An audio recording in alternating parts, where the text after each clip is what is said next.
आता आमचं काम काय आहे बालकल्याण समितीचं, की त्यांचं पुनर्वसन करायचं आहे आणि प्रत्येकाचं संगोपन करायचं आहे. त्या पुनर्वसनामध्ये मग मुलांना शाळेत घातलं जातं, त्यांच्यावरती वेगवेगळे कोर्सेस त्यांना दिले जातात, कॉम्प्युटर कोर्सेस असतात आणि त्यांच्या पुढील शिक्षणाचा ही विचार केला जातो त्याच्यामध्ये. आता ही जी मुलं येतात बालकल्याण समितीकडे तर कशी येतात, तर ही जी मुलं येतात त्यामध्ये जी मुलं पोलिसांना मिळालेली असतात, अत्याचार झालेली असतात, अशी जी मुलं आहेत तर ती मुलं आहेत त्यांना समितीसमोर आणलं जातात. लहान मुलं ही निसर्गतःच दुर्बल असतात, त्यामुळे ती सर्व प्रकारच्या अन्यायाला, अत्याचाराला आणि शोषणाला सहज बळी पडली जातात आणि म्हणूनच अशा मुलांनाच शोषण जास्त होतं आणि त्यांच्यावरती वेगवेगळ्या वयाच्या लोकांकडून ह्या बिलो 18 मुलांवरती अत्याचार केले जातात. सरकारने ह्यासाठी पोस्को म्हणून एक कायदा काढलाय आता, की लहान मुलांच्यावर लैंगिक अत्याचार झाला तर त्यासाठी एक कायदा आहे. आपण बघा लहान मूल असतं तेव्हा आपण खूप कौतुकाने त्यांना एक एक पाठ विचारतो की हा हे काय, तोंड दाखव, हात दाखव, नाक दाखव, ते मूल आवडीने दाखवतं. पण जेव्हा ते त्याचा एक हात प्रायव्हेट पार्टकडे जातो, हात आपल्या दाखवायचा प्रयत्न करतो, तर आपण नाही ना शिशी तिथे नाही, हात नको लावू, असं करून लहानपणापासून मुलांच्या वरती आपण हे संस्कार असे करतो. तर त्यामुळे काय होतं की लैंगिक विषयावर आपण त्याच्याशी बोलत नाही, मुलांना आपल्या प्रायव्हेट पार्टबद्दल माहिती नसते आणि मग त्याबद्दल त्यांच्या मनात भीती असते आणि म्हणूनच त्यांना ह्या गोष्टीबद्दल कल्पना येत नाही. जेव्हा कोणीतरी त्यांचा फायदा घ्यायला जातो, कोणतरी त्यांना चुकीचं टच करतो. आपल्याला शाळेमध्ये आपण शिकवतो ना गुड टच, बॅड टच, तर सगळ्या मुलांना माहिती आहे का गुड टच, बॅड टच? माहिती आहे ना? ठीक आहे. सो आपण जेव्हा आजूबाजूला वावरत असतो आणि आपल्याला जर वाईट काय आपल्याला दिसलं तर आपण अजिबात घाबरायचं नाही. आपण एक तर मुलांसाठी मी सांगते की आपल्या पालकांना सांगायचं आहे लगेच काय घडत असेल तर, आपल्या शाळेत आल्यावर आपल्या टीचर्सना सांगायचं आहे आणि टीचर्सना सांगितल्यावरती टीचरनी सुद्धा ते लक्ष द्यायचं आहे त्यांच्याकडे, की मुलं बोलतात तर लक्ष द्या. ह्याची मी मुद्दामून एक केस सांगते की आमच्याकडे केस आलेली होती, एका शाळेची केस आहे. Hello, just now national president of human rights protection federation के डॉक्टर मोनील तांबोली आप हमारे यहाँ पर पधारे. उनका मैं स्वागत करने के लिए हमारे प्रिंसिपल कांबोली सर को बोलती हूँ.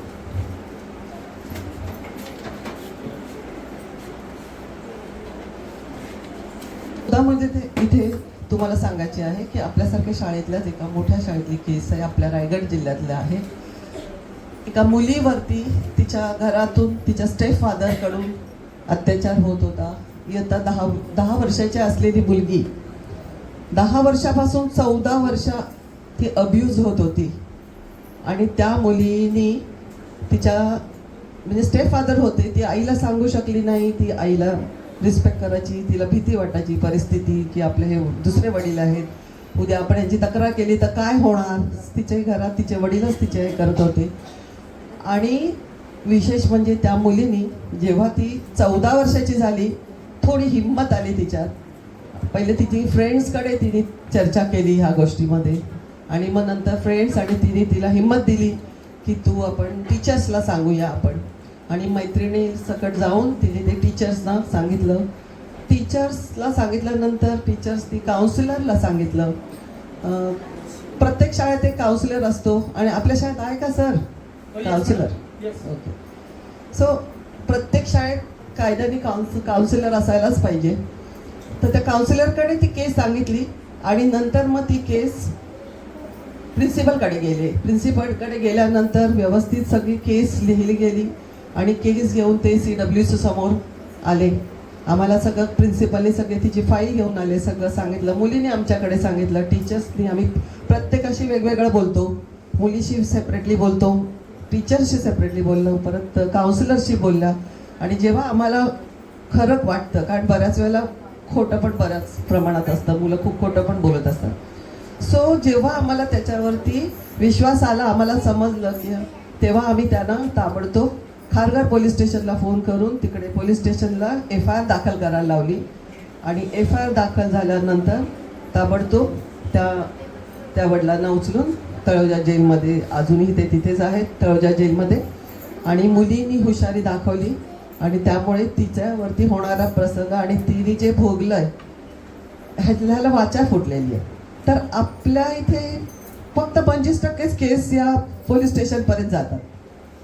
तर असं नाही व्हायला पाहिजे. प्रत्येकाने जर असं काय घडत असेल आपल्या आजूबाजूला, नाही की आपल्याच घरात किंवा आपल्याच मुलाबरोबर, आपल्या आजूबाजूला आपल्या समाजात सुद्धा असं काय घडत असेल तर सतर्क राहायला पाहिजे आणि आपण सांगायला पाहिजे. त्यासाठी आपल्याला शासनाने हेल्पलाईन दिलेली आहे 1098. सगळ्यांना माहिती आहे हेल्पलाईन? हां, तर 1098ला जर मुलांनीच फोन करायचा असं नाही. असं काय घडलेलं दिसलं तुम्हाला की मुलीवर अत्याचार होतोय, कधी मुलावर सुद्धा होतात, मुलीवरच होतात असं नाही, तर 1098ला ताबडतोब फोन करायचा. अजून एक महिलांसाठी 112 आणि 100 नंबर अशी सुद्धा हेल्पलाईन आहे, इथे सुद्धा आपण कळवू शकतो. अशा प्रकारचं असं हे घटना आपल्याकडे घडत आहेत. तर आता आपल्याकडे ज्या मुली येतात बघा छोट्या, झारखंडमधून 3 लाख मुली या दिल्लीला येतात आणि 19% मुस्लिम समाजातल्या मुली शाळेत जात नाहीत, 19% मुली जात नाही आहेत. त्याचप्रमाणे स्वयंसेवी संस्थांच्या मते भारतात 7 कोटी बालकामगार काम करतात. म्हणजे मुलांचे प्रश्न किती गहन आहेत बघा. आपल्या इथे बालकामगार सुद्धा काम करतात आणि रस्त्यावर जी राहतात ना आपल्या इथे मुलं, 1 कोटीच्या 10 लाख एवढा आकडा आहे आपल्या इथे राहणाऱ्या. भारतामध्ये 47% बालविवाह होतात भारतामध्ये, आणि त्यातले 16% म्हणजे सगळ्यात जास्त प्रमाण महाराष्ट्राचं आहे. आणि महाराष्ट्रात सगळ्यात जास्त प्रमाण रायगड आहे, कारण रायगड हा आपला आदिवासी आणि खूप मोठा भाग आहे, खूप आदिवासी एरिया आहे. तर आपल्या इथे बालविवाहाचं प्रमाण सुद्धा 16 पॉईंट समथिंग प्रमाण आहे, मोठ्या प्रमाणात आहे. आपल्याला मुलांना आता सक्षम कसं करायचं आहे, तर त्यासाठी मुद्दामून सांगते की बालकांवर जे लैंगिक अत्याचार होतात आहे आणि त्याचं प्रमाण जे वाढलेलं आहे, तर त्यांच्यावर कडक शासन व्हायला पाहिजे आणि त्यांची शिक्षासुद्धा कडकच असायला पाहिजे, अशी मागणी करण्याची याचिका नुकतंच सर्वोच्च न्यायालयाने दाखल झाली आणि संसदेने त्याच्यावरती मुद्दामून लक्ष केंद्रित झालेलं आहे त्याच्यावर. आणि आता आपलं काम असं आहे की आमच्यासारखे कायदे तज्ज्ञ आणि समाजसेवक यांनी ह्याची जागृती करायला पाहिजे, सगळीकडे कळायला पाहिजे हे प्रमाण वाढत आहे आणि कसं थांबवायचं. आणि पोस्को हा कायदा त्याच्यासाठीच निघालेला आहे आपल्याकडे. तर पोस्को कायदा म्हणजे काय माहिती आहे का तुम्हाला? 0 ते 18 वयाच्या मुलींवरती अतिप्रसंग झाला, शोषणाला बळी पडली आणि तो करणारा हा 18च्या वर असेल वय, तर डायरेक्ट त्याला जन्मठेपेची शिक्षा आहे. आता गव्हर्नमेंट सुद्धा कायदा काय आहे आपला, एखाद्या मुलीवरती, आता त्या गरीब रस्त्यावरचे सुद्धा कोण असतात, गरीब झोपडीतल्या मुलींवर सुद्धा हे अत्याचार होत आहेत. तर कुठल्याही मुलीवरती जर अत्याचार झाला आणि पोलीस कंप्लेंट झाली पोस्को कायद्यानुसार, तर त्याच्यावरती तिला त्वरित 7 दिवसाच्या आत पोलिसांनी ताबडतोब डालसा, म्हणजे आपल्या डिस्ट्रिक्ट लिगल अथॉरिटी असते, जे अलिबागला आपलं डिस्ट्रिक्ट कोर्ट आहे, तिथे डालसा आहे, त्या डालसामध्ये कळवलं, अर्ज गेला, पोलीस कंप्लेंट झाल्यानंतर ॲप्लिकेशन असतं, ते ॲप्लिकेशन दिलं तर विदिन 7 डेज त्या मुलीला 30,000ची मदत मिळते. ती 30,000ची मदत कशासाठी असते, तर तिला वैद्यकीय उपचारासाठी तात्काळ मदत असते, वैद्यकीय उपचारासाठी. आणि हे 30,000 नंतर सुरुवातीला मिळाल्यानंतर 120 दिवसाच्या आत टोटल 3 लाख असतात, उर्वरित जी 75% रक्कम असते ती तिला मदत म्हणून मिळाली जाते एखादीवर अत्याचार झाला तर. आता या पोस्को कायद्याअंतर्गत एखादी डेथ झाली मुलगी किंवा अपंग झाली ट्रॉमामध्ये तर जातातच. आम्ही रोज बघतो, रोज आमच्याकडे दिवसाला 3-4 मुली अशा हजर होतात. प्रत्येकीची स्टोरी वेगळं असते. पण त्याच्यामध्ये एखादीची डेथ झाली, एखादी अपंग झाली, तर डेथ झाली तर तिच्या आई वडिलांना गव्हर्नमेंट 10 लाख रुपये देतं. आणि अपंग झाली तर सुद्धा गव्हर्नमेंट तिला 10 लाख रुपये देतो. हा कायदा मुलांसाठी आहे आणि ह्याची आपल्याला सगळ्यांना माहिती पाहिजे. आता मगाशी मी मुद्दाम म्हटलं की आपण लैंगिक विषयावर मुलांशी बोलत नाही, तर हे शिक्षण शाळांतून जास्त प्रमाणात द्यायला पाहिजे. कारण त्यांना माहिती नसतं मुलांना. आणि जसं मगाशी मी म्हटलं की त्या लहानपणापासून जेव्हा ते आपल्याला सांगतात तेव्हा आपण त्यांना दुर्लक्ष करतो आणि मग खरोखर परिस्थिती आली का मग आपल्यावरती खूप वाईट परिणाम होतो. तर पालक म्हणून आपली ही जबाबदारी आहे की मुलांसाठी जो बाल लैंगिक शोषण प्रतिबंध कायदा जो आहे तर त्याचं आपल्याला माहिती पाहिजे, म्हणूनच मुद्दाम हे सांगितलं आहे. आणि त्याचबरोबर ती आपल्याला आपल्या मुलांच्या भोवती सुरक्षा कवच करायला पाहिजे. आपण घरात असतो, प्रोटेक्शन, अंडर प्रोटेक्शनमध्ये असतात मुलं आपल्या समोर. शाळेत गेली तर शाळेच्या आवारात सुद्धा त्यांचं असतं. पण कधी कधी मधल्या ह्याच्यामध्ये जो प्रवास असतो त्याच्यामध्ये कधी होऊ शकतं, कधी ॲक्सिडेंटसुद्धा होतं. त्यामुळे मुलांना चांगल्या पद्धतीने त्यांचं पालनपोषण होणं खूप गरजेचं आहे. त्यांच्यावर संस्कार होणं खूप गरजेचं आहे.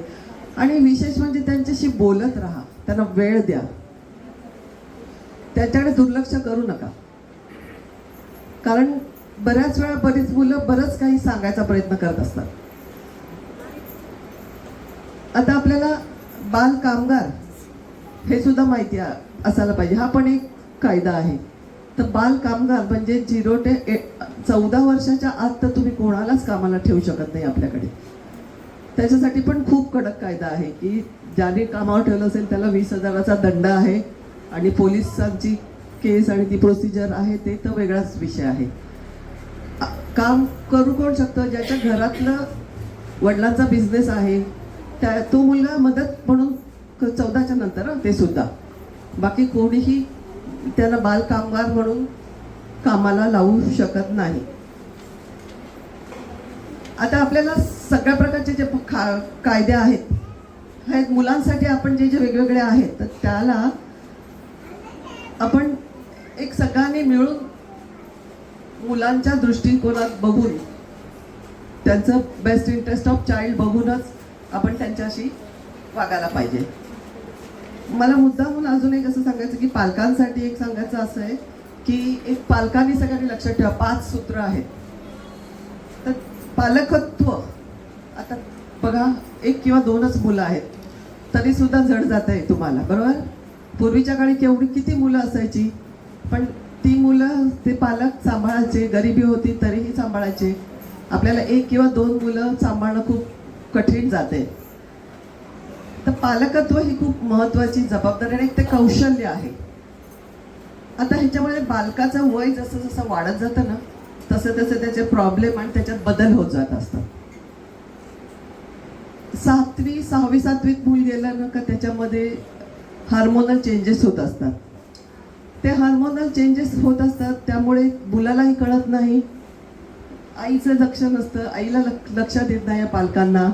आणि मग त्याच वेळेत त्यांचं शिक्षण म्हणजे 9वी 8वी 9वी अभ्यास वाढत जातो.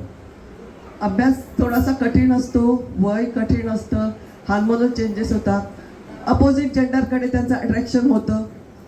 आणि हे जे अपोजिट जेंडरकडे अट्रॅक्शन होतं हे नॅचरल असतं. हे मुलांना समजून सांगायला पाहिजे. त्याचं लिमिट, त्याच्या मर्यादा त्यांना समजून सांगायला पाहिजेत. कारण त्यावेळेला त्यांना समजत नसतं आणि मग चुकीून त्यांच्या हातून काही चुकीचं घडलं जातं, घडू शकतं. जरी त्यांच्या हातून काही चुकीचं घडलं तरी त्यांना समजून घ्या, त्यांना सांभाळून घ्या, त्यांना समजवा. इट वॉज अ ॲक्सिडेंट, ते काय कायमस्वरूपी राहत नाही.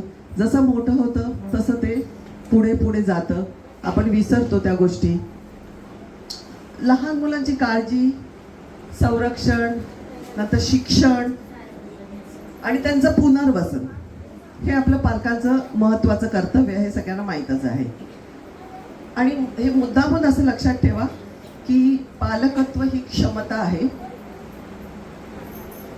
त्यांची बेसिक केअर घ्यायची आपल्याला. बेसिक केअर म्हणजे काय काय होतं, त्यांचं सेफ्टी खूप महत्त्वाची आहे मुलांची.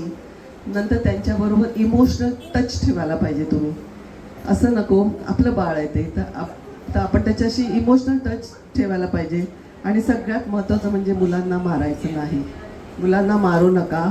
मी ते सांगते, मुलंही ऐकतायत. उद्या घरी जाऊन ते सांगणार आहेत, मॅडमनी सांगितलं की मुलांना मारू नका.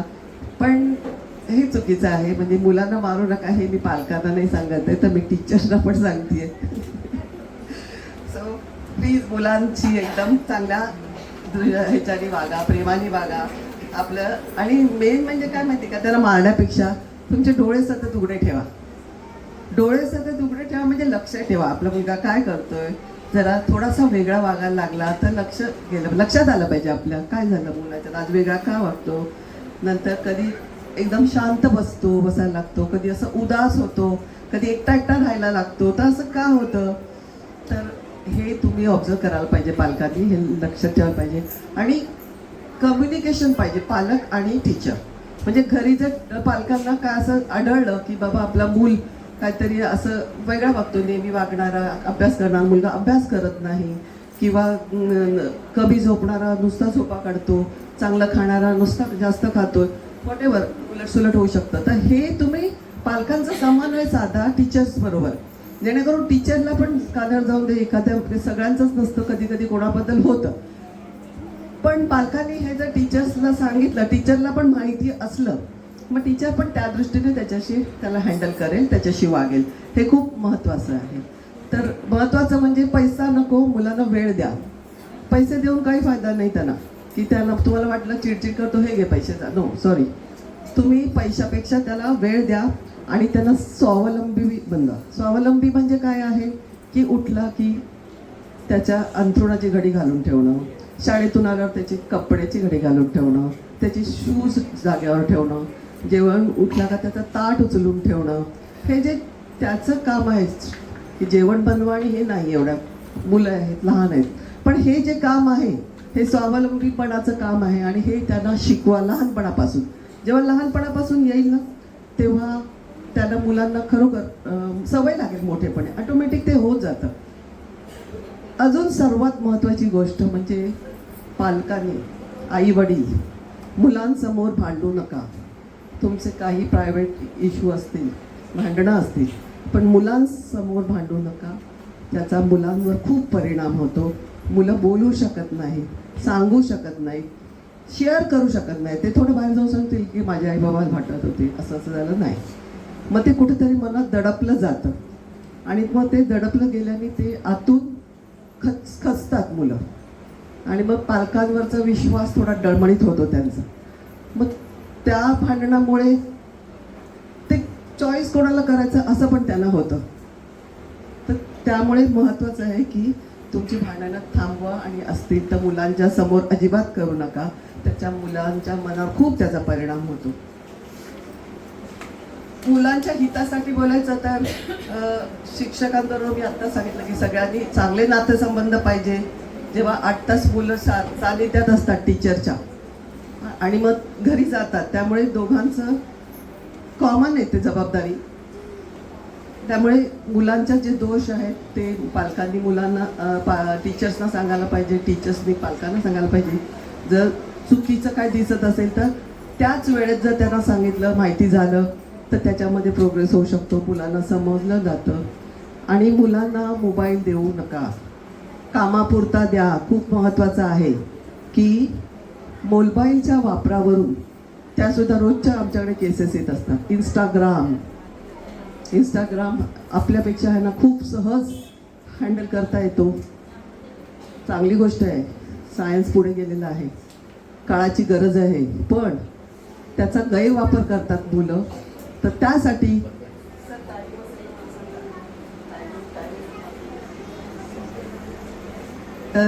त्यासाठी तुम्ही मुलांचा मोबाईल दिलात तर त्याच्याकडे पूर्णपणे लक्ष द्या. आणि काय करतोय, कुठली साईट बघतोय, अभ्यासाचा वापर करून दे, ज्या बाकी नॉर्मल आहेत ते करून दे, पण त्याचा जेव्हा चुकीचा उपयोग होतो, इंस्टाग्रामवर जेव्हा त्यांचे फ्रेंड्स बनतात आणि कोणतरी 8-8 म्हणजे आमच्याकडे केसेस आहेत की 8 दिवस इंस्टाग्रामवर ओळख झाली आणि मुलगी पळून गेली, 14 वर्षाची मुलगी, 15 वर्षाचा मुलगा सापडले कुठे? पंजाब, हरियाणा, मध्य प्रदेश. मुलं पळून जातात. कधी ओळख झाली? जेव्हा पोलीस पकडून येतात, मिसिंग केस येते, फोन ट्रॅकिंग होतं, तर बाकी माहिती नसतं, पण पोलीस बरोबर पकडतात आणि मग ते पोलीस जे आमच्याकडे घेऊन येतात तेव्हा कळतं की काही नसतं, म्हणजे त्यांना कसली भीती नसते, काही नसतं. तर त्यामुळे आपण मोबाईल देताना थोडंसं खूप सांभाळायचं आहे मुलांना. अजून एक महत्त्वाची केस सांगायची, तुम्हाला कदाचित ऐकून माहिती आहे असेल, 2-3 वर्षापूर्वीची गोष्ट आहे. मुलं एकत्र खेळतात, भांडण करतात, पण त्याच्यातून किती विपरीत होऊ शकतं हे एक उदाहरण आहे. करोना काळ संपत आला होता. एकाच सोसायटीतली 2 मुलं, शाळा बंद होत्या, थोडं घराच्या बाहेर पडासाठी परमिशन मिळाली होती. आई वडील मुलांना खेळायला पाठवत होती. मुलं घरात राहून खाऊन पिऊन मस्त झाले होते आणि अशा परिस्थितीत एका सोसायटीमध्ये ती 2 मुलं खेळण्यावरून भांडणं झालं त्यांचं आणि एकमेकाला शिव्या वगैरे देणं हे झालं आणि मग त्या बॅट बॉल खेळण्याच्या नादात एकाने दुसऱ्याला जी बॅट मारली, त्या बॅटमुळे तो मुलगा तात्काळ इथे वाट लागली त्याच्या आणि त्वरित डेथ झाली त्याची. 8वीतला आणि 9वीतला मुलगे, दोघं जण. त्याच्यातला जो डेथ झाली त्याचे वडील पॉलिटिकल जरा मोठ्या पोस्टला वगैरे होते, त्यामुळे वातावरण खूप तापलं होतं.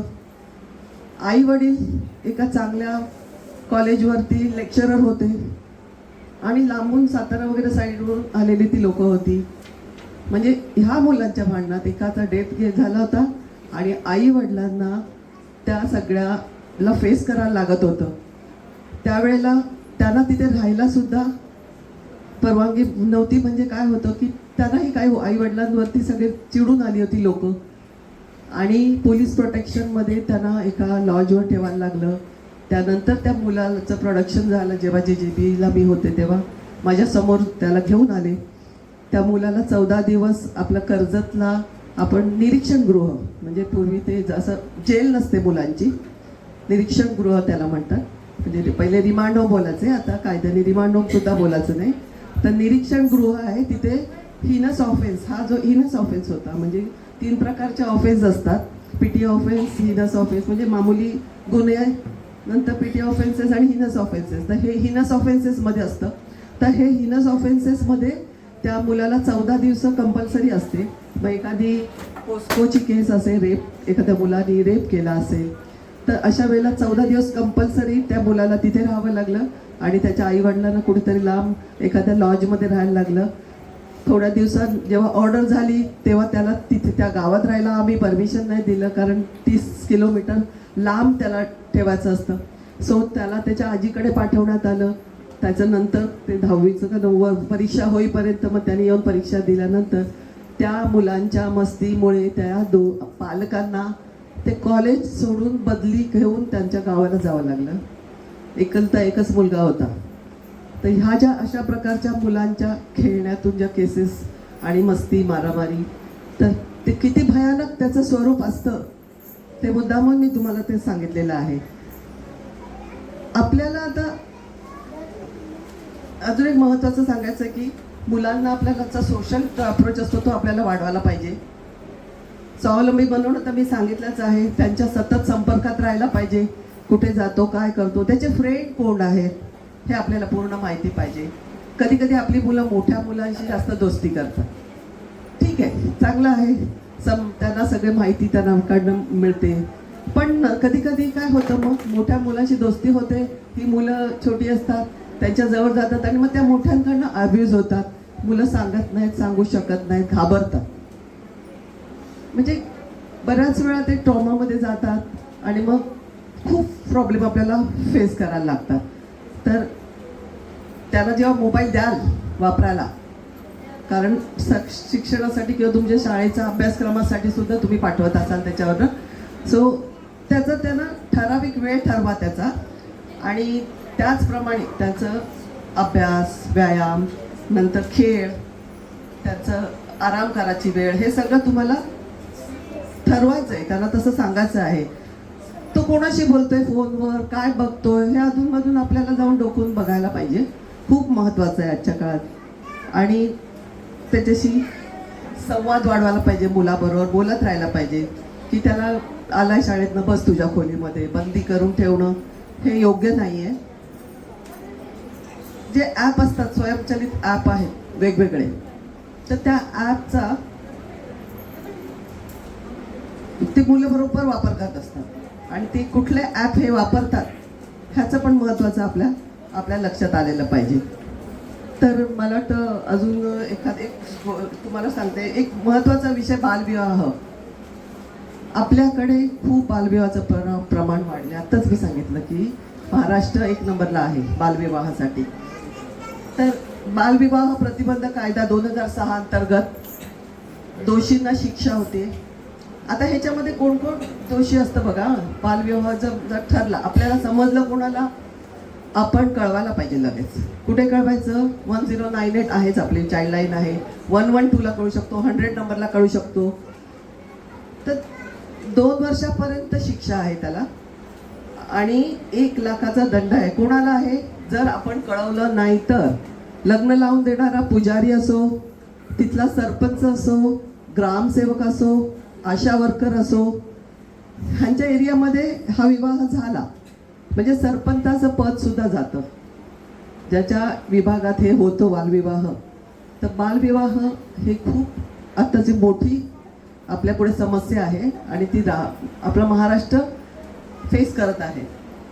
तर 18 वर्ष मुलगी आणि 21 वर्ष मुलाचं वय माहिती आहे ना सगळ्यांना, की 18च्या नंतरच मुलीचं लग्न करायचं आणि 21च्या नंतरच मुलाचं लग्न करायचं.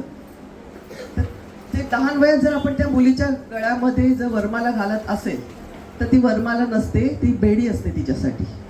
कारण तिचं शरीर 18 वर्षाचं कायद्याने का केलेलं आहे?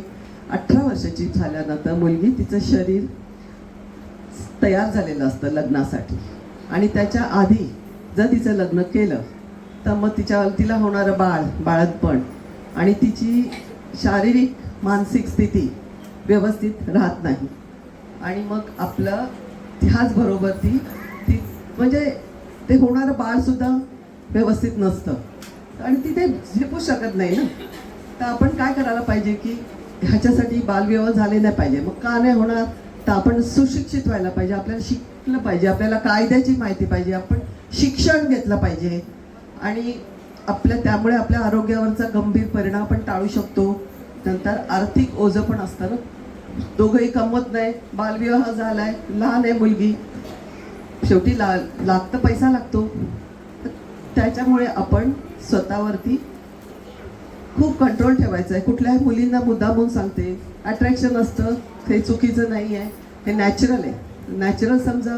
परंतु लहान वयात 14-15 वर्षाच्या मुली जेव्हा पळून जातात, तर त्याच्यानंतर ज्या परत जेव्हा मिळतात तेव्हा त्यांची परिस्थिती खूप वाईट असते, आणि आपल्याला बघवत नाही. म्हणजे 14 वर्षाच्या मुली प्रेग्नंट, 3.5-13 वर्षाची मुलीचं सुद्धा आम्ही डिलेव्हरीला पाठवलेलं आहे. होतं काय त्याच्यामध्ये?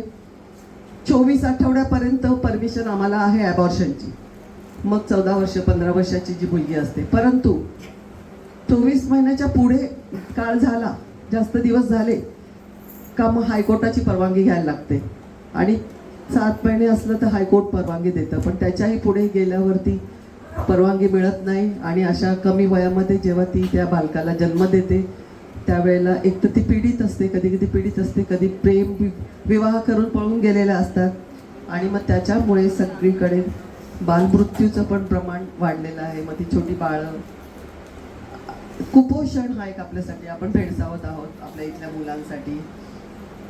आपण आता सरांचं पण लेक्चर आहेच, ते झाल्यानंतर एक आपण शपथ पण मुद्दाम बालविवाहासाठी घेणारच आहोत की. पण तत्पूर्वी तुम्हाला एक अजून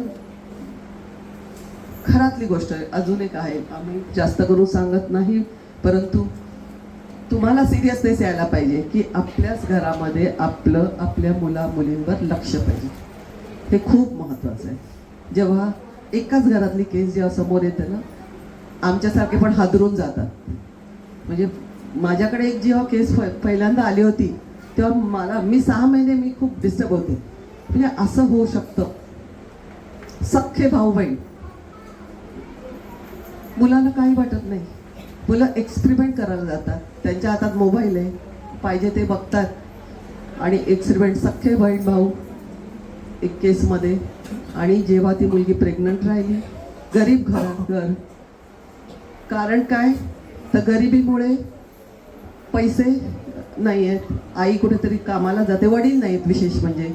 मग पैसे नाही म्हणून बाजूच्या घरात चोरी केली. बाजूच्या घरात चोरी केली ते भावाला कळालं. मग भावाने तिला ब्लॅकमेल केलं, तू आईला नाव सांगेन. आता तिचं विश्व म्हणजे तिची आई होती. आईला समजलं तर वाट लागेल. मग त्या बदल्यात भावाने तिचा 6 डिमांड केला. एकदा नाही, दोनदा नाही, 3दा झाल्यानंतर मग ती प्रेग्नंट राहिली. आईला पण माहिती नाही. जेव्हा तिला पोटात दुखायला लागलं, तेव्हा तिला हॉस्पिटलमध्ये आई घेऊन गेली. हिला बरं नाही वाटत, पोटात दुखतंय. तेव्हा चेकिंग केलं तर तेव्हा ती 3 महिन्याची प्रेग्नंट होती. आणि मग MLC दाखल झाली. आणि ती केस MLC जेव्हा दाखल होते तेव्हा ती पोलीस कंप्लेंट होते आणि मग ती आमच्यासमोर येते. अशा वेळेला आता ही केस तुम्ही डोळ्यासमोर ठेवायची आहे का? आता आपण किती सतर्क राहायला पाहिजे. जेव्हा ही केस चालायला माझ्यासमोर आले त्यावेळेला आम्ही जजेस 3, समोर सरकारी वकील, बाजूला मुलं. केस चालायला आल्यावरती ती जेव्हा चालायला येते तर बाजूला तिची आई बसले, तिची मुलगी तिच्या बाजूला बसली आणि बिहाइंड द कर्टन तिचाच मुलगा होता. सरकारी वकील क्वेश्चन विचारत होते, हे बरोबर आहे, हे असं झालं, हे तसं झालं. ती आई खाली मान घालून नुसती मान डोलत होती. तिच्या डोळ्यातनं पाणी येत होतं. आणि हे आपण समोर जज म्हणून बसलो होतो तेव्हा ते जे यातना आणि असं बघवत नव्हतं ना, ते खूप भयानक होतं. सो आपण किती काळजी घ्यायला पाहिजे, कारण मुलं आहेत शेवटी ती. आणि त्यांच्यावर लक्ष पण ठेवा. त्यांना मोकळं पण सोडू नका. आणि त्यांना असं इझी पण नको की सगळं इझी आहे असं नको आहे. सो आजच्या समाजात आणि आजचं जे सगळं आहे टेक्निक किंवा आपलं सायन्स पुढे गेलेलं आहे. आपल्या हातात हे मोबाईल वगैरे आलेले आहे, TV आहे. त्याच्यामुळे सुद्धा मुलांच्यावरती परिणाम होत आहेत. पण आपण पूर्णपणे शाळेकडून आणि पालकांनी ह्याच्यावर पूर्णपणे लक्ष द्यायचं आहे. मी जास्त वेळ घेत नाही आहे. फक्त मुलांना स्वावलंबी बनवण्यासाठी मी मुद्दाम एक सांगते की it's not what you do for your children, but what you have taught them to do for themselves, that will make them successful. आणि पालक म्हणून सगळ्यांना सांगते की it is not a parent's job to have goodly children. It's a parent's job to make sure their children have goodly parents. Thank you very much.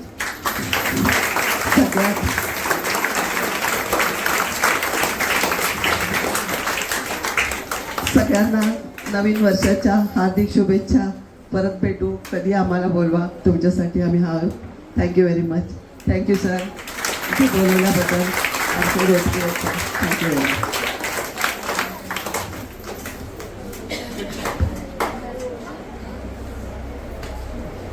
Those truly insightful words. We will now have the introduction of our next special guest and speaker, Dr. Vishal Ganar, a clinical psychologist who will speak on parenting through the psychological strategy. So I would request Apurva ma'am to introduce Dr. Ganar sir.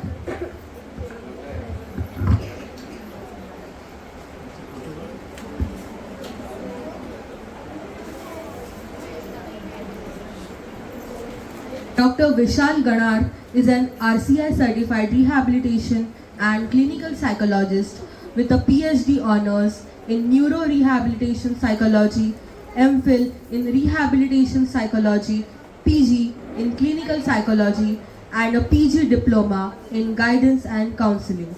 He is the director of Bhumika Foundation, Panvel. Also serves as a magistrate member of the Child Welfare Committee, Raigad, and as a member of the Internal Grievance Redressal Committee of ONGC, Mumbai. He is the chief psychologist at Calida Rehabilitation Center, Karzat, acting Vice President of the State Psychologist Association, Maharashtra. He has earlier worked as head of department at Neurogen Institute of Brain and Spine and as a lecturer and psychologist at the National Institute for the Mentally Handicapped, Navi Mumbai for 9 years, and also has been practicing counselor for over 15 years. A researcher, author and co-author of 5 books, his work covers mental health, superstition, child abuse and disability. He is a recipient of multiple state and national awards including the Maharashtra State Award 2018, National Excellence Award 2019, Vocational Excellence Award 2021, Maharashtra Ratna 2022, Maharashtra Maza Arogya Bhushan 2023 and Bal Snehi Puraskar 2025. We are deeply honored to have with us today a galaxy of intellectuals who has made time from their busy schedule to enlighten us. So I would request Dr. Vishal Ganar sir to share your thoughts.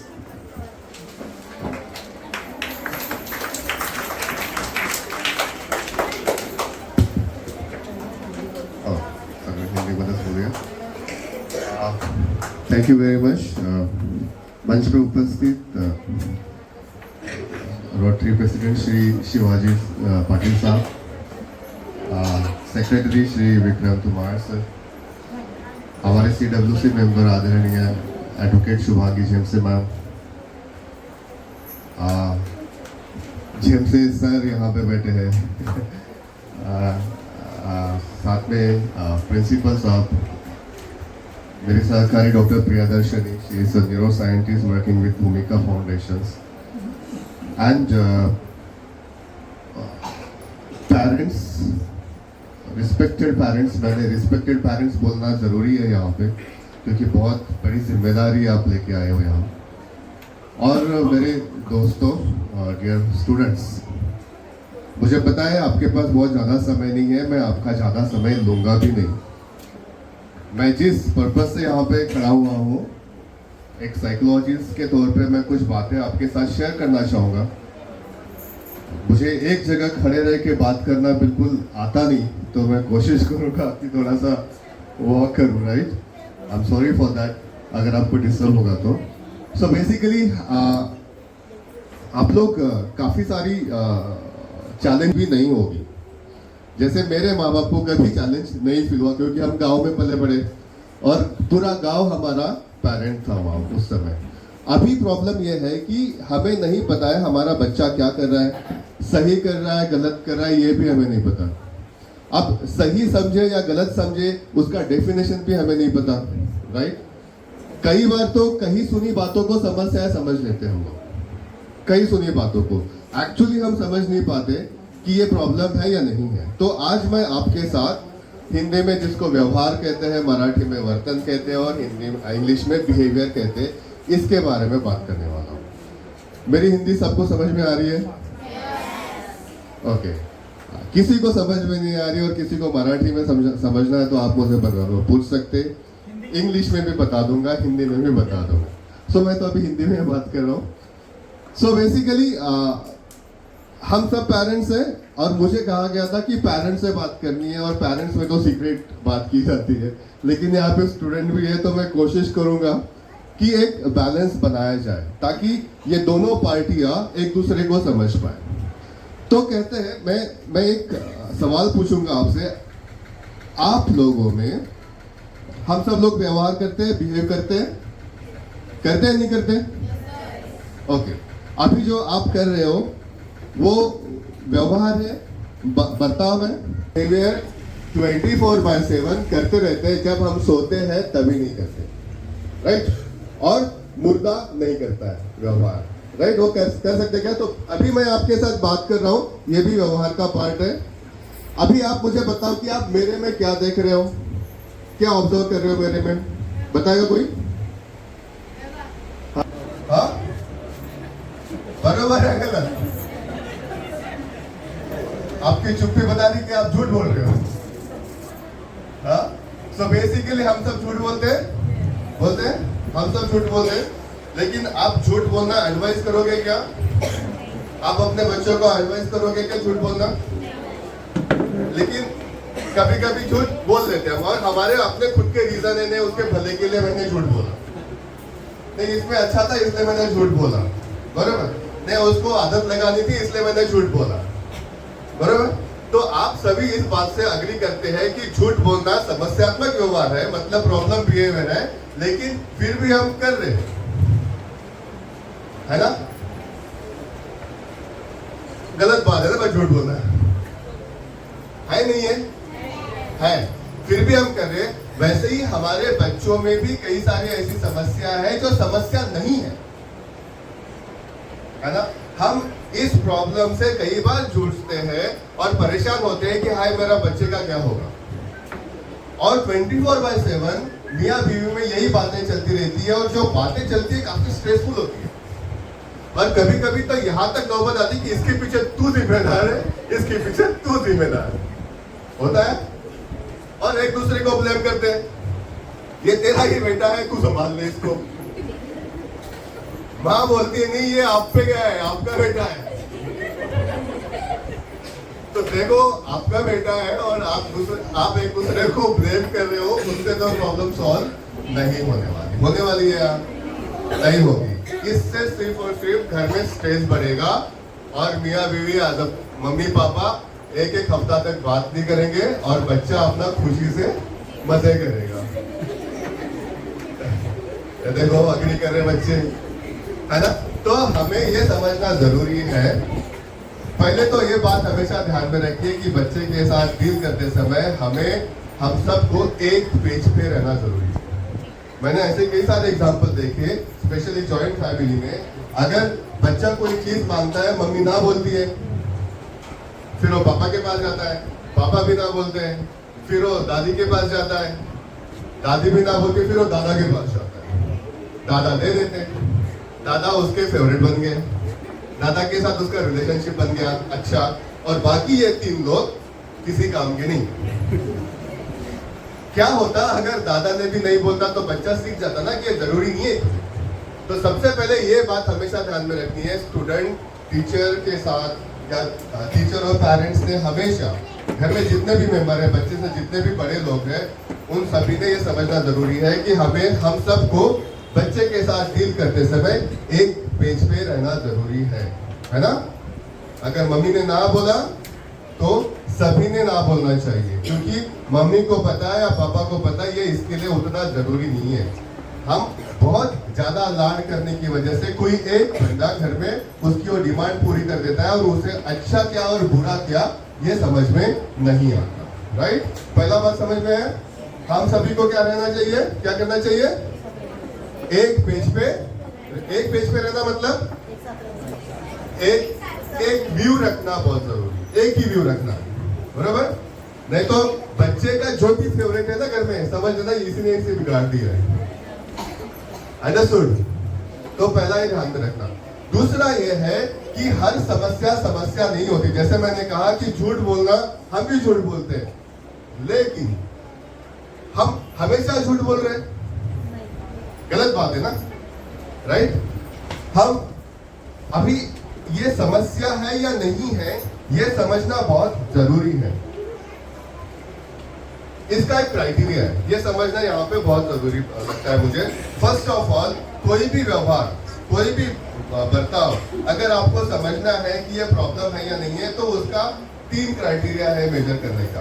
एक, उस व्यवहार का frequency देखिए, frequency मतलब बार बार होना। अगर मैं झूठ हर रोज बोल रहा हूँ तो ये बार बार हो रहा है, मतलब समस्या है, इसको एड्रेस करना जरूरी बनता है, बराबर?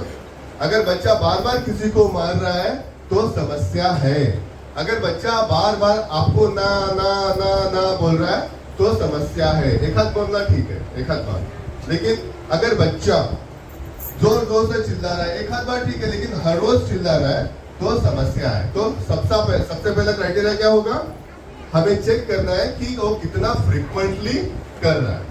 टीचर्स भी ये ऑब्जर्व कर सकते हैं कि एक कोई मस्तीखोर लड़का होता है, हम इमीडिएट उसको मस्तिष्क का लेबल लगा देते हैं। लेकिन आपको चेक करना है कि ये बार बार हो रहा है क्या, या फिर एक हाथ बार ही हो रहा है। तो पहला क्राइटेरिया क्या है, उसको हम फ्रीक्वेंसी कहते हैं इंग्लिश में। क्या कहते हैं? फ्रीक्वेंसी। वारंवार होता का है, मराठी वारंवार होता का, या फिर हिंदी में बार बार होता है क्या। तो पहला क्राइटेरिया समझ में आया, ये प्रॉब्लम बिहेवियर है या नहीं है, ये समझ में है, पहला क्राइटेरिया। दूसरा क्राइटेरिया ड्यूरेशन, मतलब कालावधि।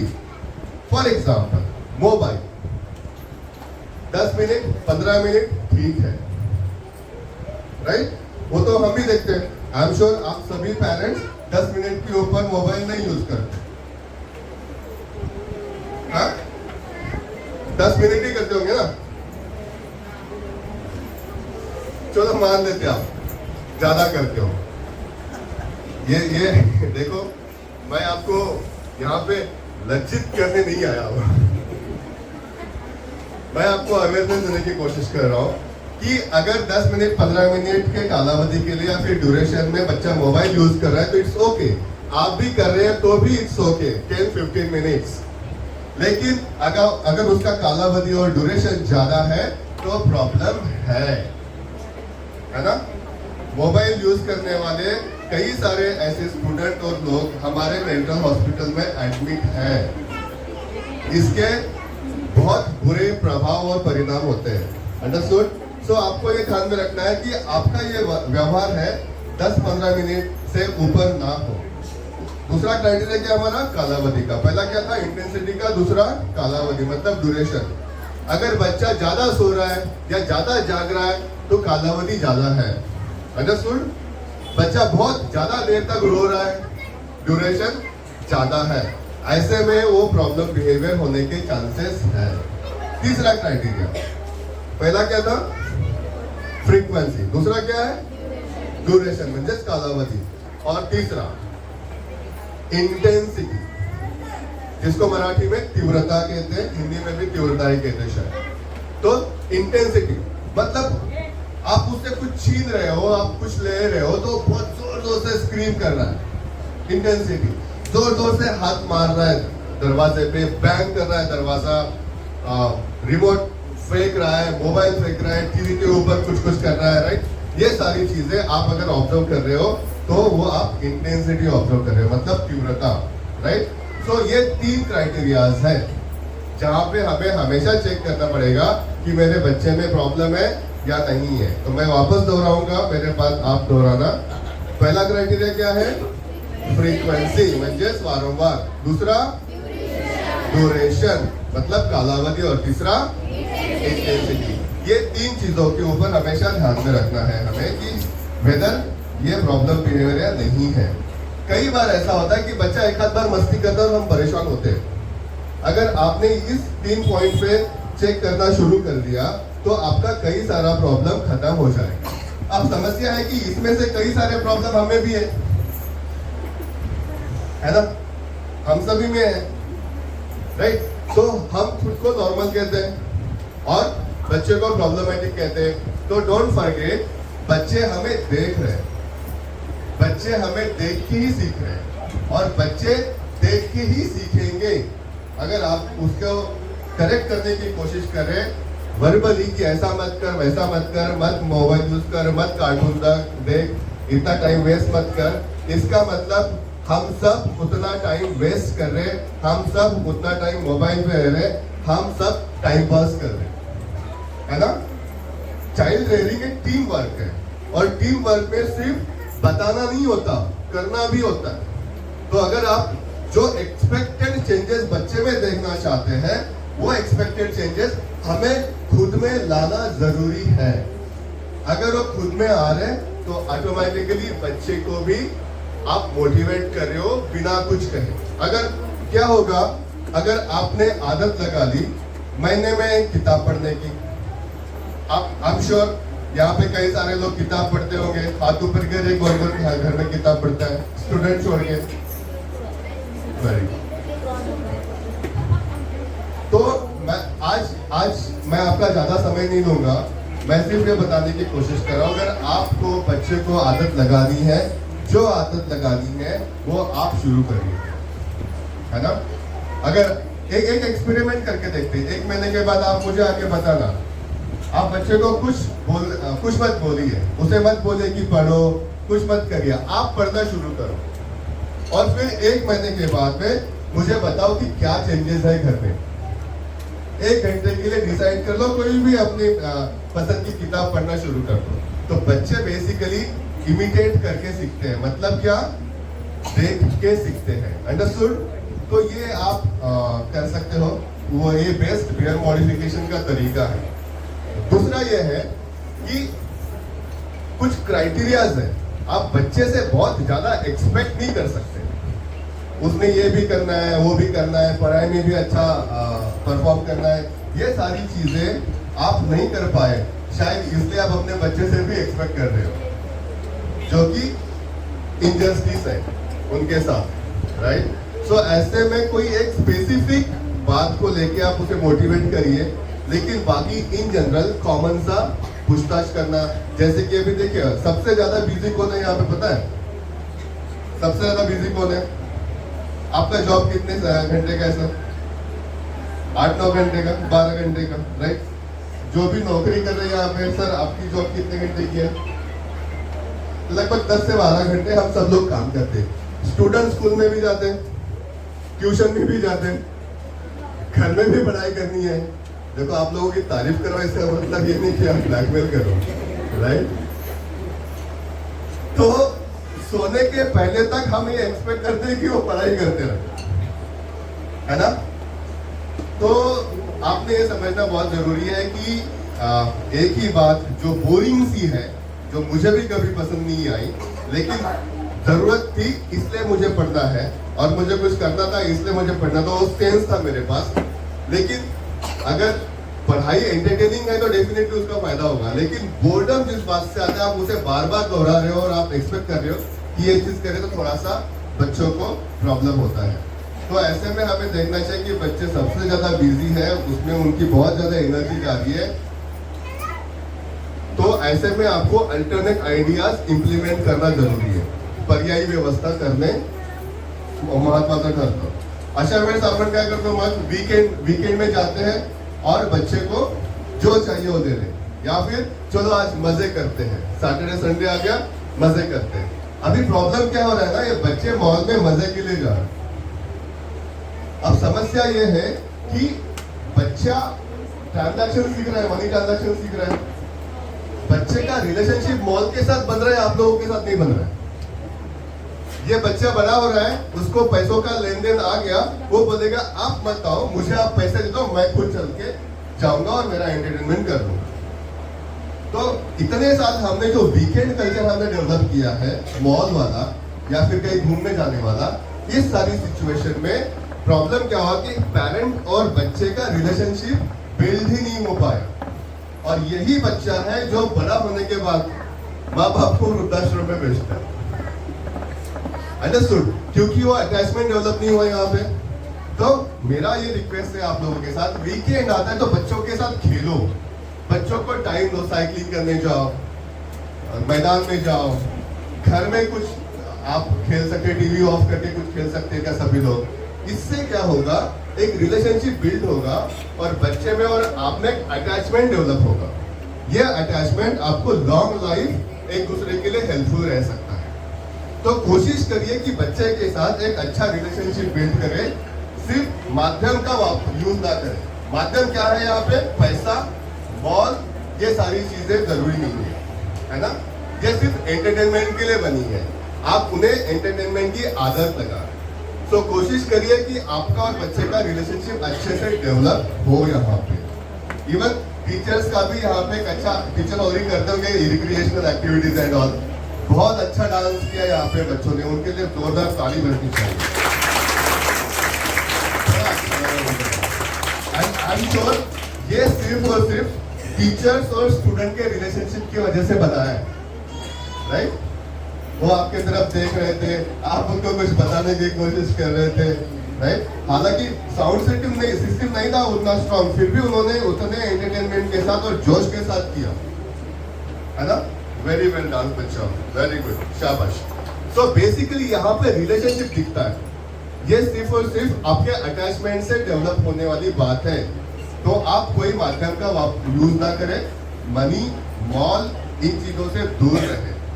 कोशिश करिए दूर रहने की, ताकि आप, मैं ये नहीं बोल रहा कि ये बुरी चीज है, मैं ये बताने की कोशिश कर रहा हूँ कि उसके चक्कर में आपका रिलेशनशिप खराब हो रहा है ना। तो जब भी आपको टाइम मिलता है as a parent, spend your time with your kids. और यहाँ पे जितने भी स्टूडेंट्स हैं उन सबको ध्यान में रखना है, जब भी मम्मी पापा के पास टाइम है उनसे डिमांड करो मेरे साथ खेलो करके। करोगे? पक्का?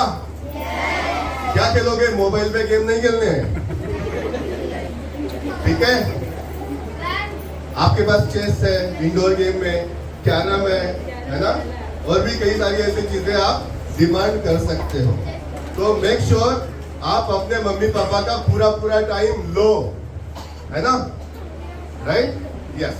सो ऐसी कई सारी छोटे छोटे करेक्शंस, आपको शायद वो सेंस आ गया होगा कि आपका और बच्चे का इकट्ठा रहना क्यों जरूरी है।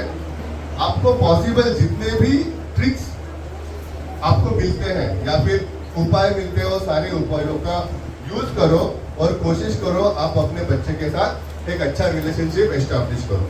जब वो स्कूल से आता है तो हम क्या बोलते हैं? आज क्या पढ़ाई हुई, है ना? पूछते हैं, मम्मी पापा पूछते हैं।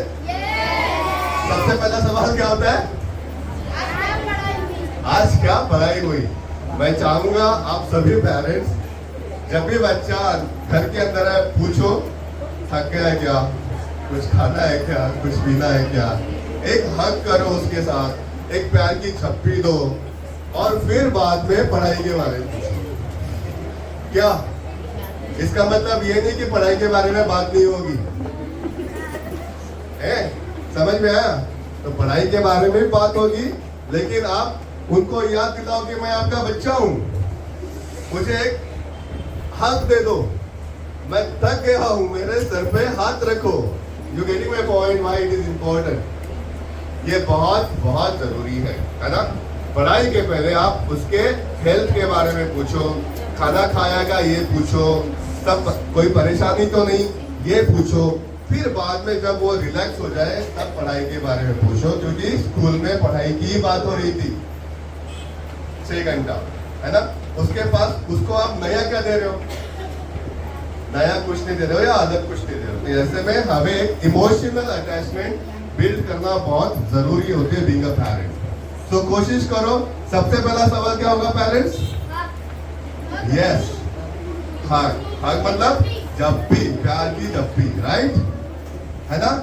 सो ऐसे कई सारे इश्यूज हैं, लेकिन जब भी आपको लगता है कि आपके बच्चे में प्रॉब्लम है और ये समस्या दूर नहीं हो रही, तो हमारे जैसे प्रोफेशनल्स हैं, जिसको हम साइकोलॉजिस्ट और काउंसलर कहते हैं, ऐसे में आप प्लीज टीचर की हेल्प लीजिए और काउंसलर की हेल्प लीजिए जो आपके स्कूल में अवेलेबल है ना?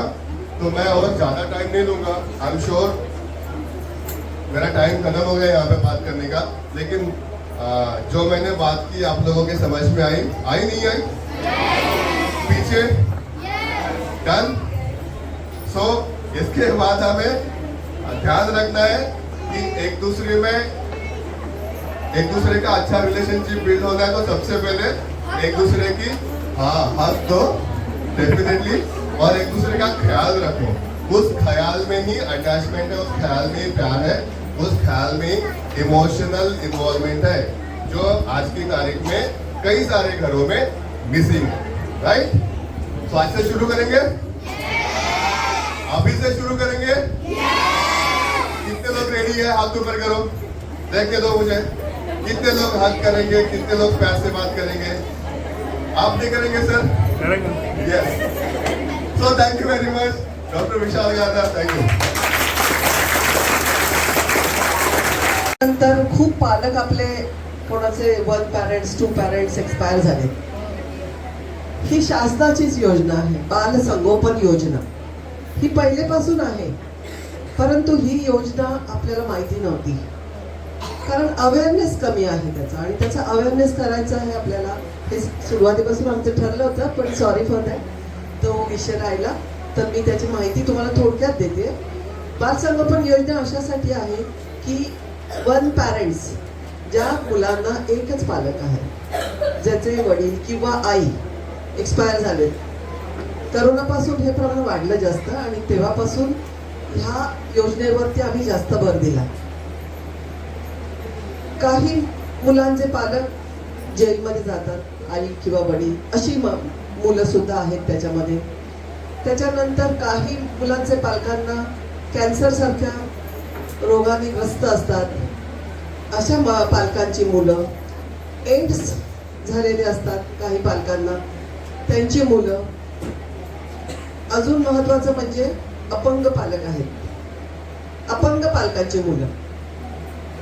ही योजना प्रत्येक मुलाला प्रत्येक महिन्याला 2250 त्यांच्या खात्यामध्ये जमा होतात.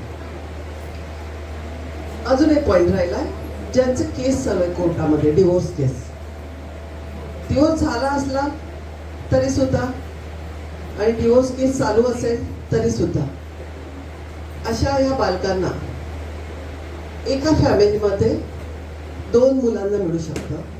2 मुलं असेल तर दोघांनाही मदत मिळते. 2250 रुपये दर महिन्याला त्याच्या खात्यात जातात.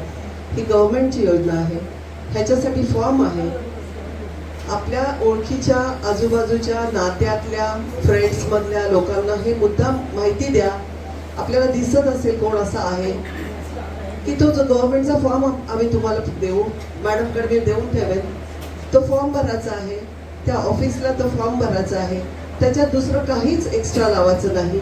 आपलं आधार कार्ड प्रत्येकाचं असतं. आपलं फक्त उत्पन्नाचा दाखला काढायचा आहे. शाळेचा बोनाफाईड आपल्याला मिळणार आहे शाळेतून. नंतर आपलं आई वडिलांचं आधार कार्ड. डेथ झाली असेल तर डेथ सर्टिफिकेट लागतं, कंपल्सरी आहे.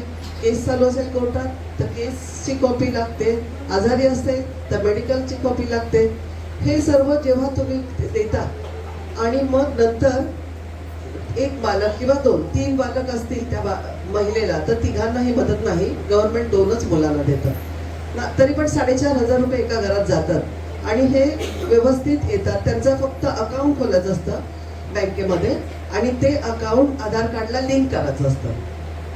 हे सगळी कागदपत्र आमच्या समोर घेऊन यायचं आहे. आम्ही स्वतः असतो हे, कारण सायनिंग अथॉरिटी आमच्याकडे आहेत. मुलाला घेऊन शेवट सगळा फॉर्म दिला ऑफिसला तर ते फॉर्म सगळं आमच्यासमोर मुलांना पाठवतात आणि मग तो फॉर्म ओरिजिनल पेपर्स आम्ही पाहतो. आमच्याकडे फक्त आम्हाला रायगडवाल्यांना द्यायचं, आम्हाला परवानगी आहे. आम्ही ते आधार कार्ड बघणार, त्यांचं रेसिडेन्शियल प्रूफ बघणार आणि रायगडच्या लोकांसाठी आम्ही करणार. आम्ही रायगडसाठी आहोत. परंतु जरी आपलं दुसरं आजूबाजूचं कोण असेल नात्यातलं, तेही तुम्ही आम्हाला सांगा.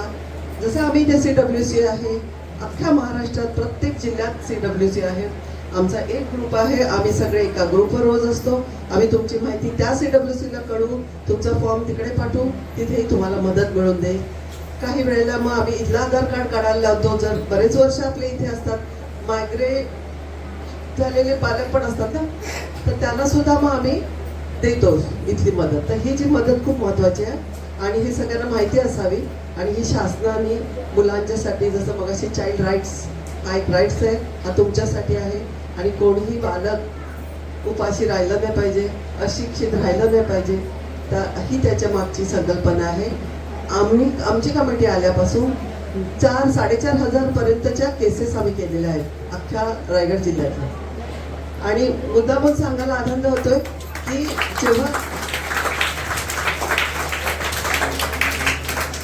जेव्हा एखाद्या ठिकाणी आम्ही जास्त केसेस आहेत आम्हाला कळतं. कधी कधी आम्ही अलिबागला बसतो, तिकडच्या केसेस तिकडे येतात कारण मुलांना घेऊन आमच्यासमोर हजर राहायचं असतं. तर माणगावला जेव्हा 100-125 केसेस एका दिवशी बोलवल्या होत्या, मग आम्ही माणगावला गेलो होतो कमिटीचे मेंबर्स.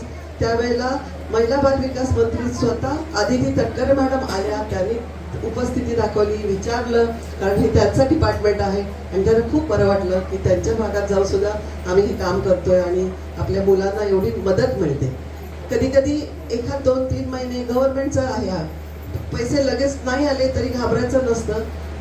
जेव्हा निधी येतो गव्हर्नमेंटचा, एकदम 3-4 महिन्याचे पैसे अकाउंट्सला येतात आणि हे आपल्याला शिक्षणासाठी मुलांच्या खूप गरज होतं. हे गरीब घरातल्या 1 पॅरेंट्स ला अगदी मिळतं. तर आपण कोणी असेल तर त्याचा नक्की फायदा घ्या. कधी आम्हाला फोन करा आणि कधी आम्हाला सांगा. आता हे सगळं गव्हर्न आपल्यासाठी करतं, बरोबर आहे. आपला कायदा आपल्यासाठी आहे आणि कायदा आपण पाळायचा असतो. आज आपण राहतो, एक शहरात राहतो, रस्ते वापरतो, सगळं करतो, आपल्याला नोकरी मिळतात, आपल्याला संरक्षण मिळतं, पोलीस प्रोटेक्शन असतं, हे सगळं आपल्यासाठी असतं. मग कायदा पाळणं कोणाची जबाबदारी आहे? आपली जबाबदारी आहे. आजच्या घडीला आता मुद्दामून मी एक सांगते की मगाशी मी तुम्हाला दिलं की 16% फक्त महाराष्ट्र आहे आउट ऑफ 47 मध्ये. तर आता महाराष्ट्रामध्ये महाराष्ट्र सरकारने आता आम्ही ओथ काल परवाच ही आलेली आहे की बालविवाह होऊ नये आपल्या इथे, ही आपण एक शपथ घ्यायची आहे. एक छोटीशी मी शपथ सांगेल, आपण बोलूया. आपण हा सगळा एक व्हिडिओ छोटासा तो महाराष्ट्र शासनाला जाणार आहे. मी आत्ता सरांची परवानगी घेतली आणि आपण सर्वांनी उभं राहूया यासाठी आणि हे ओथ घेऊया. ही कशासाठी आहे? बालविवाह टाळण्यासाठी.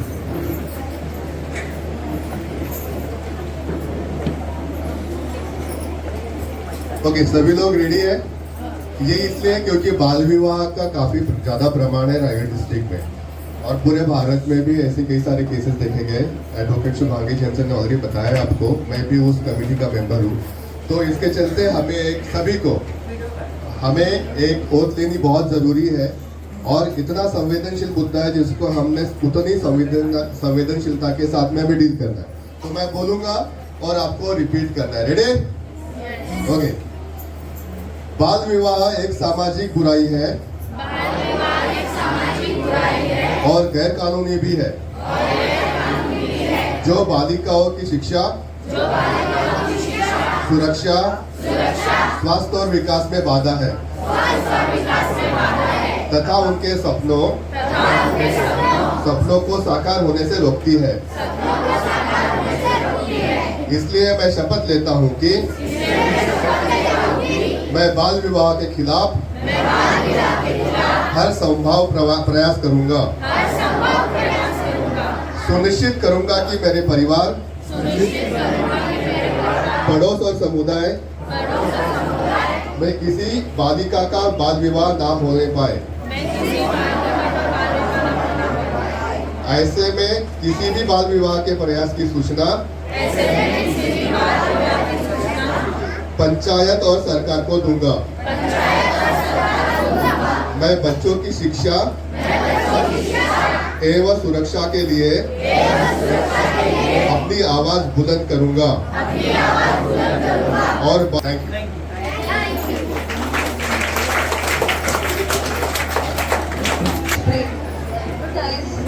Adds a great value to our understanding today. As all good things must come to an end, it's time to conclude this formal function. So now I invite our interactive president, Ms. Afroz Sheikh, to extend vote of thanks. Good morning, Honorable Headmaster, esteemed guests, respected dignitaries, all parents, teachers, and fellow Interact members. I, Afroz Sarfaraz Sheikh, as the president of Interact Club of the English School Panvel, it's my distinct honor and privilege to deliver the vote of thanks on behalf of Interact Club. First and foremost, our heartfelt gratitude goes to our chief guest and keynote speaker, Advocate Rose William Shubhangi Jameson ma'am, for gracing us with her presence and enlightening session on Bal Samgopan child rights. Your address was truly enlightening and has provided us with a clear roadmap for creating a more nurturing environment. We extend our sincere appreciation to our special guest and speaker, Dr. Vishal Garner sir, for shedding light on parenting through psychology strategy. It has given us a fresh perspective and practical strategies to navigate the challenges of modern parenting. A sincere thanks also goes to our esteemed guest of honor, Dr. Munir Tamboli sir, for their presence and support which added immense value to this event. We would also like to express our gratitude to the organization body that is Progressive Shaikshanik or Samajik Sanstha Panvel and our HNM Tamboli sir, as well as the Interact Club of the English School Panvel, Poultry Club of Panvel Simple, for their meticulous planning and tireless efforts of the entire team. Special thanks to our attending parents for your active participation. Thanks to the management of Gymkhana Hall for providing this wonderful event. Thanks for teaching and not teaching staff and students. As we conclude this session, we are leaving with a new sense of purpose and for practical knowledge to better support the future generation. Thank you once again for making this day a memorable one.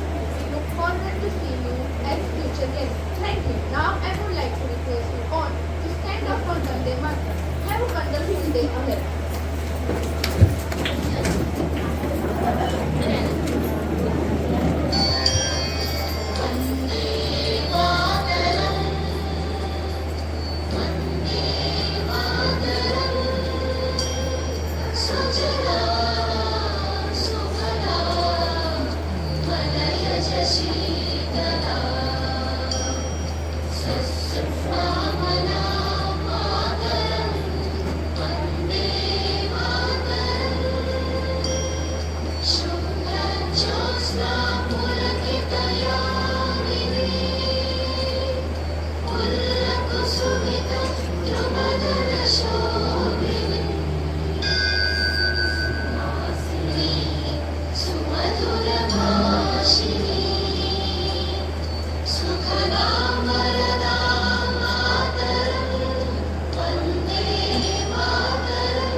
Bharat माता की my staff and my school. अगर किसी को कुछ question madam से पूछना है या sir से पूछना है तो वो रुककर मैडम से पूछ सकते हैं.